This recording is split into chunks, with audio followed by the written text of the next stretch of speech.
আমাদের অনেক ভাইরা দুবাই থেকে আমাদেরকে কল করে, আমাদের অনেক ভাইয়েরা আমাদের সৌদি আরব থেকে কল করে, হুজুর আমরা এমন একটি লজ্জার সম্মুখীনের মধ্যে আছি যেটা হচ্ছে কাউরে বলতে পারি না, কাউরে বোঝাতে পারি না। ডাক্তারের কাছে গেলেও তারপর আমাদের ওষুধ দেয়, তারপরে বা কোনো সমাধান হয় না। এখন আমাদের যখন ঘুমাতে যখন যাই তখন আমরা স্বপ্নের মাধ্যমে, এমন একটি খারাপ স্বপ্নের মাধ্যমে দেখি, তখন আমাদের বারবার আমাদের স্বপ্নদোষ হয়। এখন এই স্বপ্নদোষ নিয়ে আমি আপনাদের যখন কিছু পরামর্শ চাই, তখন আমি ওই বাইকের বলবো বিজ্ঞান মতো আপনি যখন দেখবেন, বিজ্ঞান মতো একবার মাসে একবার হতে পারে, কিন্তু বারবার স্বপ্নদোষটা হওয়াটা হচ্ছে শরীরের জন্য ক্ষতিকর। কিন্তু আমি আমার ভাইদেরকে একটা কথা বলবো, ভাইরা আর কোনো ডাক্তারের কাছে যেতে হবে না, আর কোনো কারোর সাথে পরামর্শ নিতে হবে না।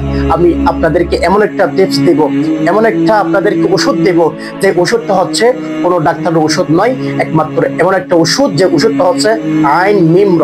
এই এটা যখন আপনি যখন নাভির উপরে যখন আপনাদের এমন করে যখন আঁকে দিবেন, তখন দেখবেন ইনশাআল্লাহুল আজিজ আর কোনো আপনাদের স্বপ্নদোষ হবে না। মাসে একবার হতে পারে, কিন্তু বারবার স্বপ্নদোষটা কেটে যাবে। কারণ আইন মিমর, ওই উমরকে একমাত্র শয়তান বেশি ভয় পাইতো, শয়তান বেশি ভয় করতো।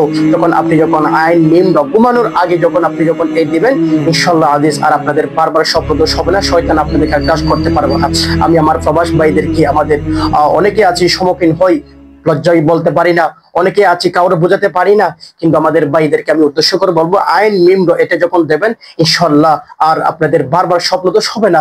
কিন্তু আমাদের ডাক্তার পরামর্শে বিজ্ঞান মতো আমাদেরকে একবার যদি স্বপ্নদোষ না হয়, তাহলে সেটাও কিন্তু খারাপ, সেটাও কিন্তু ক্ষতি, মানে শরীরের জন্য বা অত্যন্ত খারাপ হতে পারে। কিন্তু একবার হতে পারে, কিন্তু বারবার স্বপ্নদোষ হওয়াটা আসলে মানুষকে বোঝাতে পারি না।